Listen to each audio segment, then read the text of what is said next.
सबैजनालाई स्वागत छ हाम्रो YouTube च्यानल विसा ब्लग्समा। आज चाहिँ म भेज मोमो बनाउन आँटेको छु। तपाईहरुलाई पनि देखाउने छु कसरी बनाउँछु भनेर हो।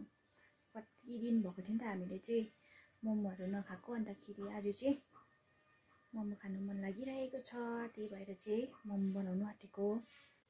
यहाँनिर चाहिँ मैले कोपी काटिराखेको छु, अन्त अब यो तिखो धार भएको ग्लासले चाहिँ यस्तो गर्छु।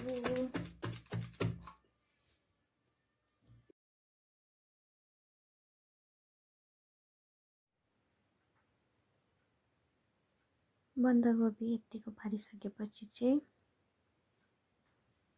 नुन हाल्छु। नुन हालेर चाहिँ मजाले मुस्नुपर्छ। मुसिसकेपछि चाहिँ बन्दाकोपीबाट चाहिँ मजाले पानी निक्लिन्छ नि त।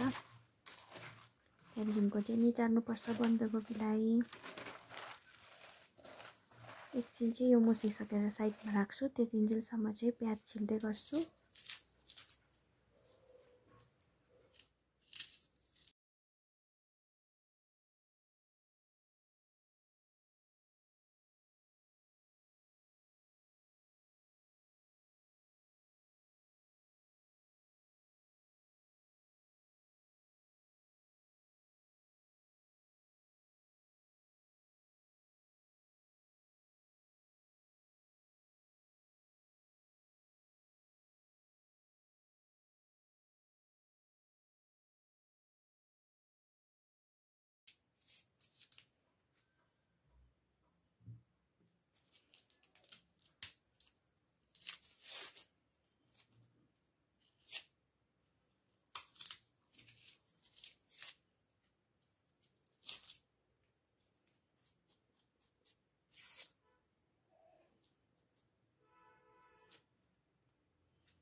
प्याज चाहिँ छिलिसके मैले।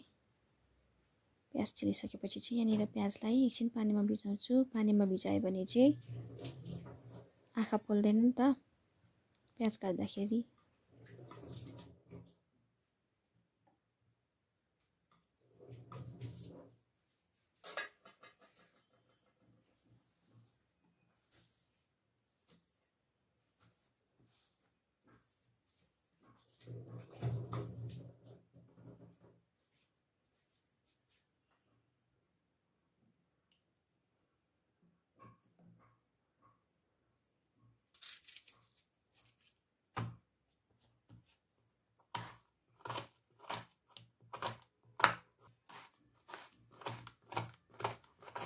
मलाई चाहिँ प्याज पनि काट्नु थाले।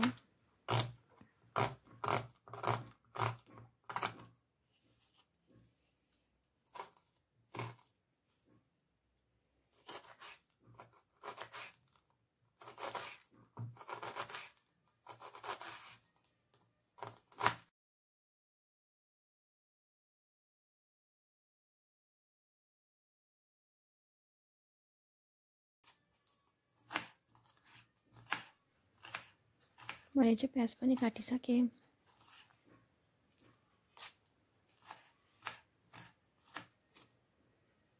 त्यहाँदेखिको चाहिँ म अदुवा तास्दैछु।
अदुवा पनि तासिसकेँ मैले। अदुवा तासिसकेर चाहिँ यो कुट्नेमा चाहिँ मजाले अदुवा कुट्छु, म्यास गर्छु अदुवालाई। म चाहिँ सिम्पल मोमो बनाउँछु, त्यो मोमोको मसलाहरू चाहिँ हाल्दिनँ, सिम्पल नै बनाउँछु। यहाँनिर चाहिँ अदुवा कुटिसकेँ। अदुवा कुटिसकेपछि चाहिँ यहाँ मैले अघि बन्दाकोपीलाई चाहिँ नुन हालेर भिजाएको, अब चाहिँ सफ्ट भयो, त्यही भएर यसलाई चाहिँ निचार्दैछु। निचारेर चाहिँ यसको देख्न सक्नुहुन्छ कति पानी निक्लिन्छ भनेर हो।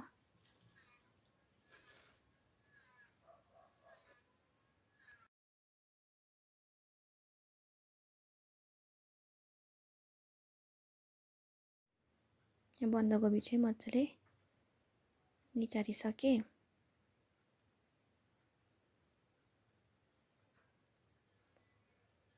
निचारेर चाहिँ त्यो बन्दाकोपीमा प्याज, अघि काटेको प्याज मजाले मिक्स गरिदिन्छु हालेर।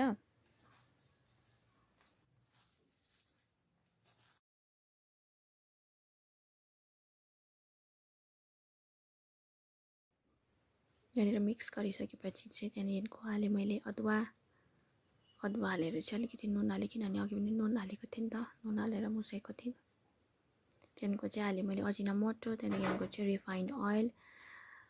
रिफाइन्ड ओइल हालिसकेपछि चाहिँ मजाले मुस्छु। मुसिसकेपछि चाहिँ त्यहाँदेखिको मोमोको किमा चाहिँ रेडी हुन्छ।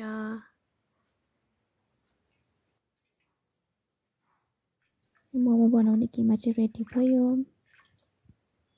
त्यहाँदेखिको चाहिँ अब टी टाइम भयो। टी टाइम भएपछि चाहिँ मैले चिया बनाउँदैछु यहाँनिर।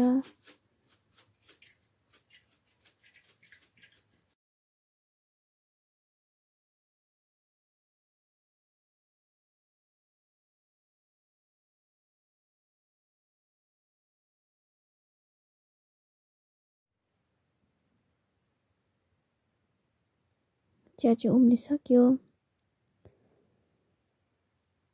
उम्लेर चाहिँ मैले कपमा हालेँ। तपाईँहरू कतिजनालाई चिया र टेरेमेरे मनपर्छ, चियासँग टेरेमेरे खानु, कमेन्टमा भन्नुहोस् होला। चिया चाहिँ रेडी भयो मेरो।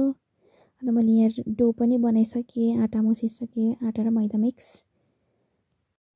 अन्त यहाँनिर चाहिँ मैले ज्वानो हालेको।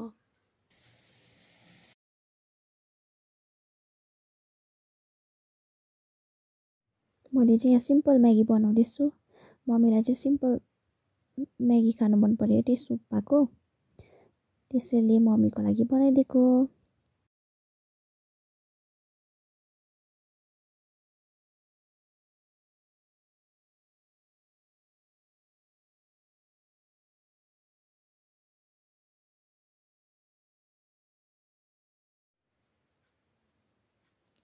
मैले चाहिँ मोमो बनाउन स्टार्ट गरेको।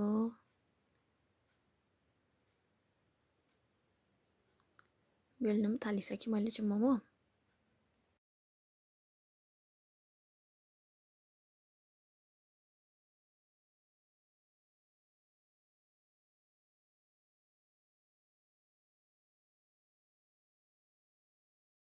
मैले चाहिँ मोमो बनाउन थालेँ। मलाई चाहिँ मोमोको डिजाइन चाहिँ पर्फेक्टली बनाउनु चाहिँ आउँदैन, पर्फेक्ट बनाउनु चाहिँ, तर पनि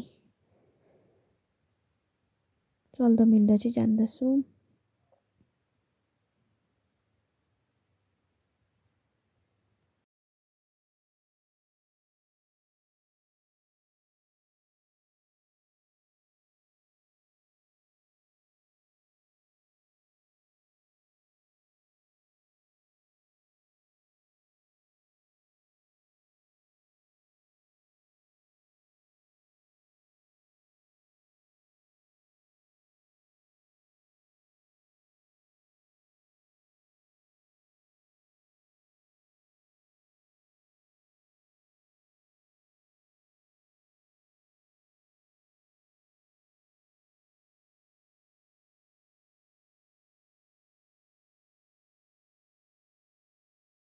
यहाँ मैले चाहिँ अर्कै डिजाइन सिक्दै थिएँ नि त, अन्त कन्फ्युज भएँ पहिला चाहिँ कसरी बनाउनु भनेर। त्यहाँदेखिको चाहिँ ट्राई गरेको मैले, नयाँ डिजाइन भयो अलिअलि त।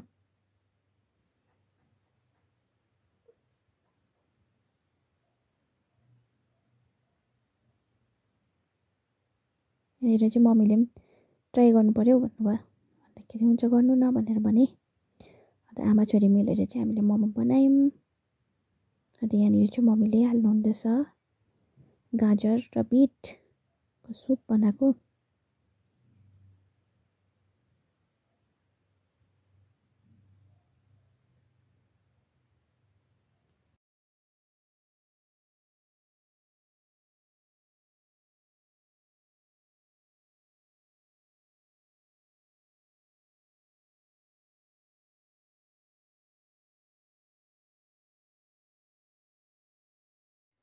अचार चाहिँ मैले सिलौटामा पिस्नु आँटेको।